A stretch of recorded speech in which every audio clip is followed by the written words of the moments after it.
Kim Chiu proud na pinost ang isang flower bouquet sa kanyang social media.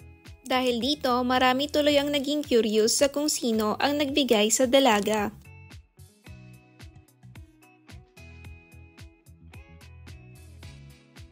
Sa kabilang banda, nakita naman si Paolo Abilino na namimigay ng bulaklak sa kanyang team. Kita sa mukha ang galak ng mga empleyado dahil isa-isa silang nabigyan ng bulaklak galing sa aktor. Ang binigay ni Paolo Abilino sa kanyang mga katrabaho ay halos kapareho ng hawak ni Kim. Ang kaibahan lang ay mas maraming bulaklak ang hawak ng aktres. Hula ng mga ibang fans na baka bigay din ito ng aktor. Mas special, mas malaki at mas maraming bulaklak gaya ng paghanga niya kay Kim.